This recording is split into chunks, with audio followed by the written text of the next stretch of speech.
guys! Welcome back to our channel. My name is Trish. How are you? I hope you're all doing well. I have a question for you guys.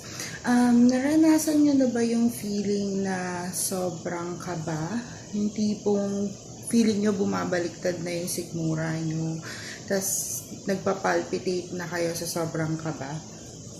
Well, a lot of us probably have experienced that, and madalas kasama to ng first day of school, or may interview ka, or magpe-present ka. Usually na-experience mo yung feeling mo bumabaliktad na yung sikmura mo, or nagpapalpitate ka na ng sobra. And that actually is normal. It's a normal response of our body to stress, and it is called anxiety. Today is another day for our mental health awareness video, and for today we're going to talk about anxiety and when does it actually start to become a problem.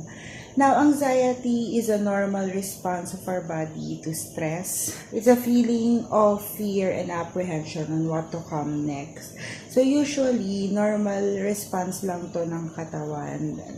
Isipin nyo na lang na it's our mind's way to alert our body of apparent danger, just like how an alarm you set up for your house is working. That's also how anxiety is working. However, anxiety can become a problem, especially if it starts to take over your life. So everyone can experience anxiety. It doesn't necessarily mean you have a problem if you experience anxiety. Kasi nga, like I said, it's a normal response of the body to stress. However, nagiging problema siya if the feeling of anxiety lasts more than 6 months and it starts to take over your life. At this point, you may have an anxiety disorder. Ano nga ba yung anxiety disorder? Now, it's normal to feel anxious, especially if you're going to start something new or something na is not familiar to you, like moving to a new house, or starting over, or applying to a new job, or probably start of a new school year. And when does it become anxiety disorder? Or paano ba natin masasabi na hindi na normal yung anxiety na nararamdaman nyo? And you may actually need help already. When it comes to anxiety disorder, the feeling of fear may be with you all the time. Yung tipong hindi mo kailangan ng reason para ma-feel mo yung anxiety. Kumbaga, constant siyang nandyan. Para lang siyang shadow na laging nakasunod sa'yo.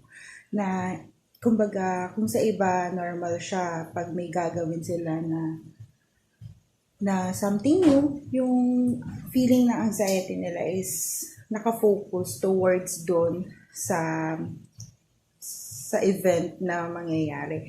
However, when it comes to anxiety disorder, wala siyang specific event na nakafocus. Kumbaga, kasi if you have a normal anxiety, once the interview is over, for example, nawawala na rin yung feeling ng anxiety mo kasi tapos na siya. Kumbaga, na yung response mo, yung kaba mo, is towards that specific thing lang.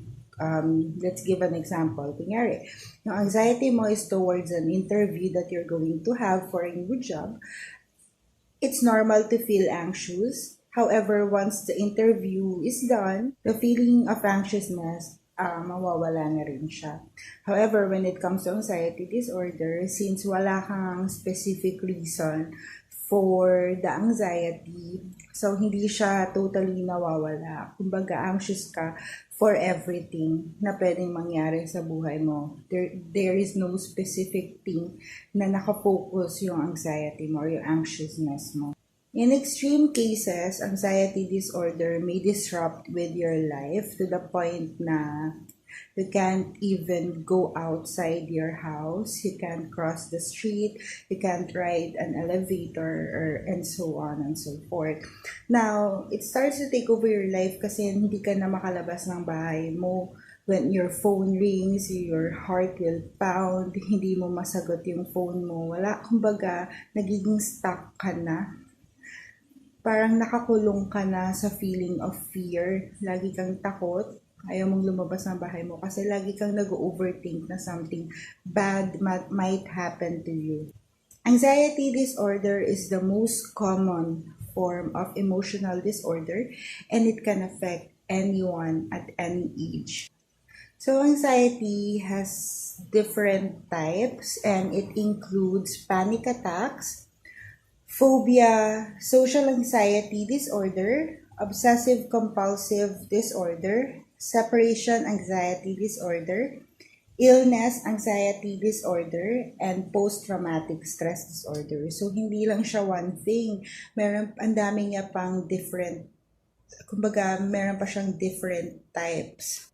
So, ano nga ba yung symptoms ng anxiety? Anxiety actually feels different for different people. Hindi siya pare-pareho. It means feelings can range from butterflies on your stomach to nightmare. You might feel out of control or feeling of dissociating. That means disconnect between your mind and body. Yung tipong feeling mo ibang tao na yung nagpapagalaw sa katawan mo. So, pag extreme na yung feeling of anxiety, you may already have or you may already start feeling an anxiety attack. So, ano nga ba yung anxiety attack? So, according to healthline.com, anxiety attack is a feeling of overwhelming apprehension, worry, distress, fear. For many people, an anxiety attack builds slowly. It may worsen as a stressful event approaches. Anxiety attacks can vary greatly, and symptoms may differ among individuals because the many symptoms of anxiety don't happen to everyone, and they can change over time. So, ito na, dito nyo na, anxiety attack, ito na yung feeling na, yung overwhelming na yung emotions na nararamdaman mo, yung fear na nararamdaman mo to the point na it cripples your every move actually. Just an example of how anxiety attack can be very difficult for a person. Before, naka-experience ako ng anxiety attack to the point na every time my phone rings, I start to palpitate. Yung tipong, alam mo yung nag-ring lang yung phone mo, hindi ka na makahinga. Sobrang sakit ng dibdib ko. As in, ang bilis-bilis ng tibok ng puso ko. Hindi ako makahinga. Feeling ko masusuka na ako. Na I don't even know who's calling. Kumbaga, dumating ako sa point na I really don't like answering my phone. I'll just let it ring. And habang nagre-ring siya, kumbaga kasabay niya yung puso ko. Talagang ang bilis ng tibok ng puso ko na, kumbaga, alam mo yung feeling ng hyperventilating, nagsistart ka na, kinakapos ka na ng hininga, feeling mo na suffocate ka na, ganun siya ka-intense.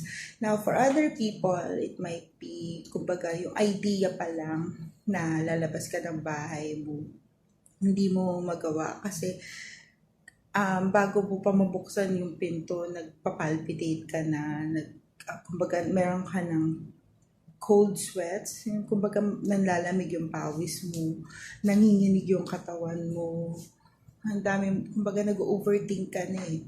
So, ang daming nagsasabi na, oo nga, sige sabihin natin normal nga yung anxiety. However, hindi nila, kumbaga maraming hindi nakakaintindi ng intensity na anxiety attack.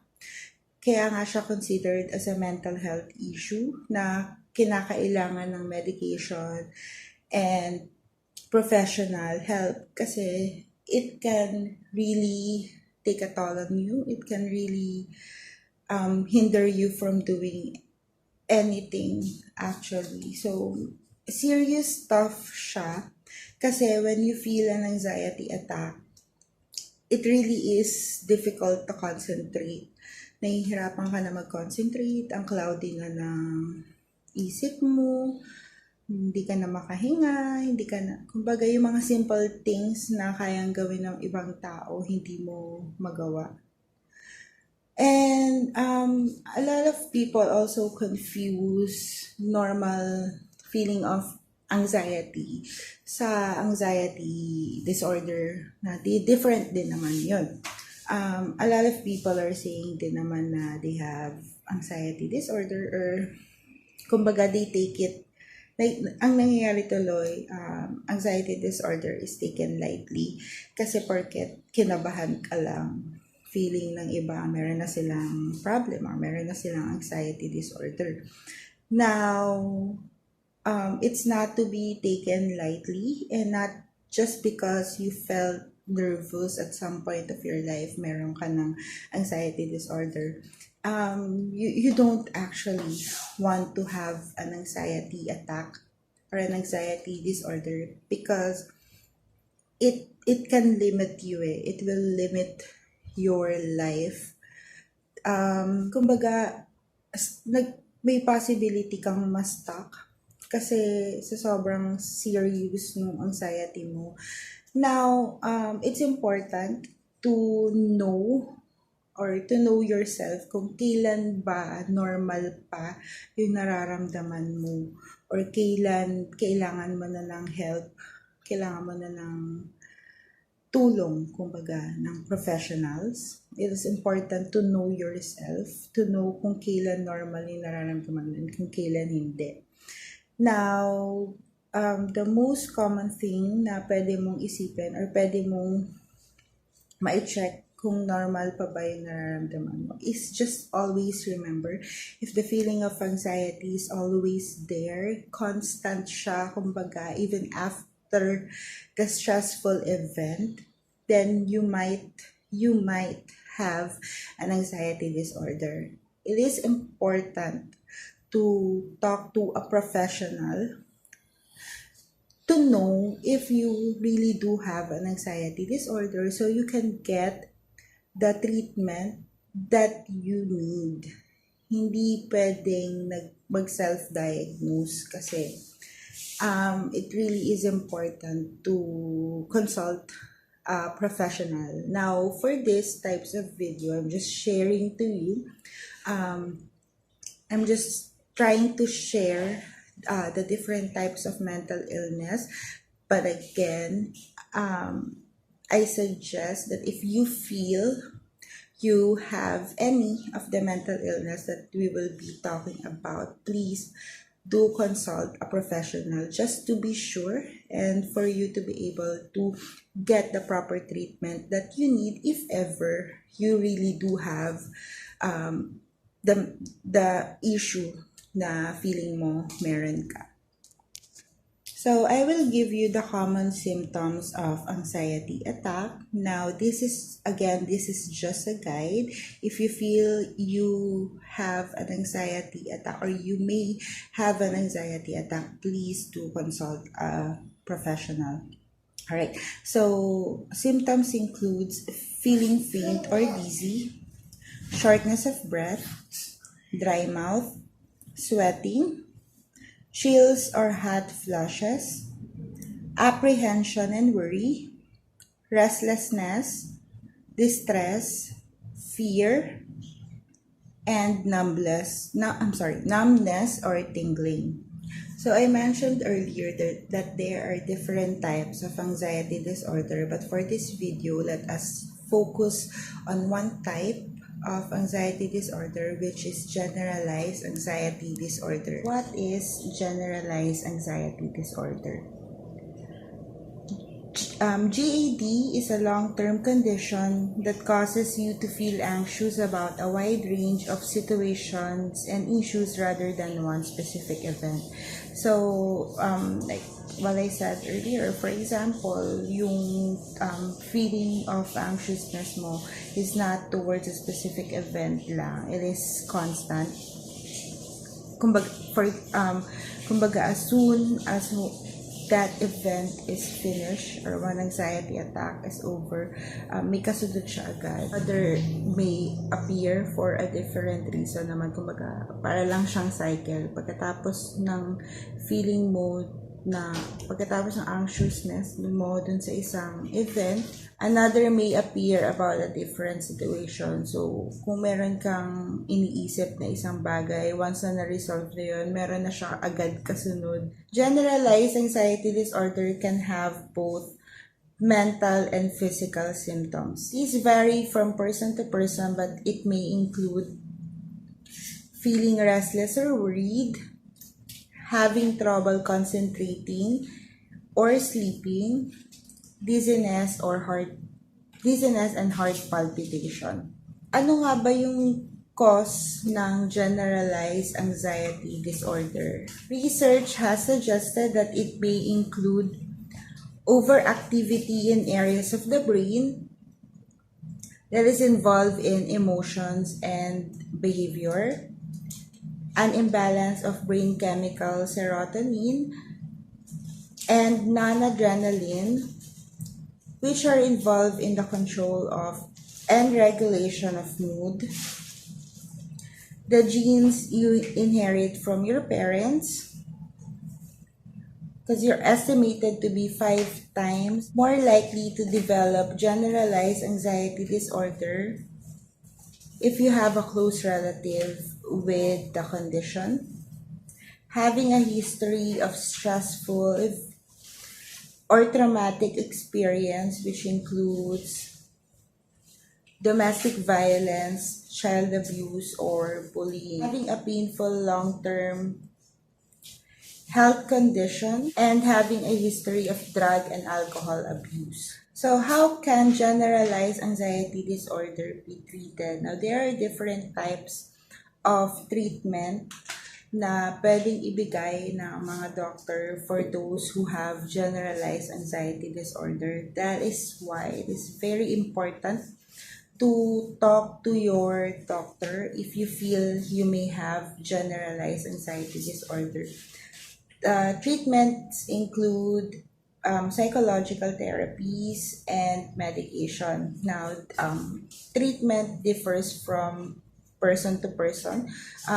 Some people might be okay with just psychological therapies. Others really need to have medication for them to feel more relaxed. However, paano kung you're one of the people na is not yet ready to talk to a professional, or for whatever reason, you may also, or there are also ways on how you can help reduce the feelings of anxiety or the symptoms, and it includes going on a self-help course, exercising regularly, stopping smoking, cutting down on the amount of alcohol and caffeine that you're taking, and trying one of the mental health apps. So I just also want to take this opportunity to share with you guys an app that I'm personally using that really helps me a lot this past few days. And the app is called Youper. That's Youper, and it's available in the App Store now. Youper is one type of mental health app na can help you if you're like me who really doesn't want to talk to a live person. It's like you're talking to a person through chat. However, chat lang siya.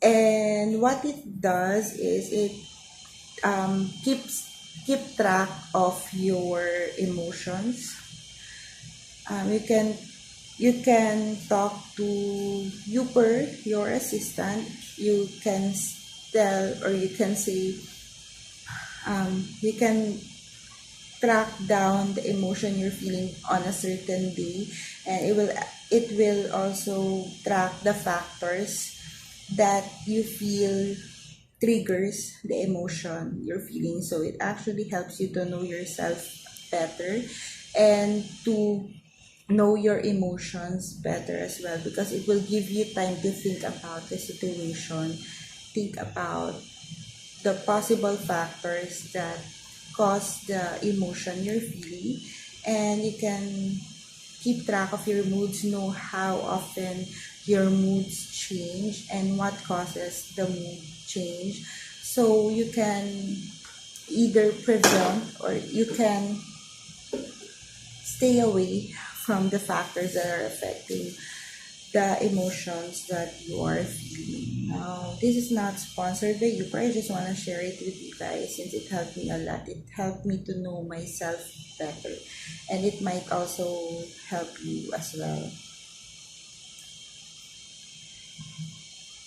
So again, I just wanna remind you guys, if you feel like you have generalized anxiety disorder, try the tips I mentioned to help reduce the feeling. However, it is still best to seek professional help or talk to a doctor so you can get the treatment that you really need. And this is where I'm going to end the video now. We will be talking about other types of anxiety disorder on the next videos. We will be doing it, or we will tackle it one by one, so that we can focus on each types of anxiety disorder. And thank you so much for staying with me and for listening to me. I hope you guys like the video, and if you did, please let us know by hitting the thumbs up. And if you're not yet subscribed to our channel, please consider subscribing. So thank you so much, guys, and hope to see you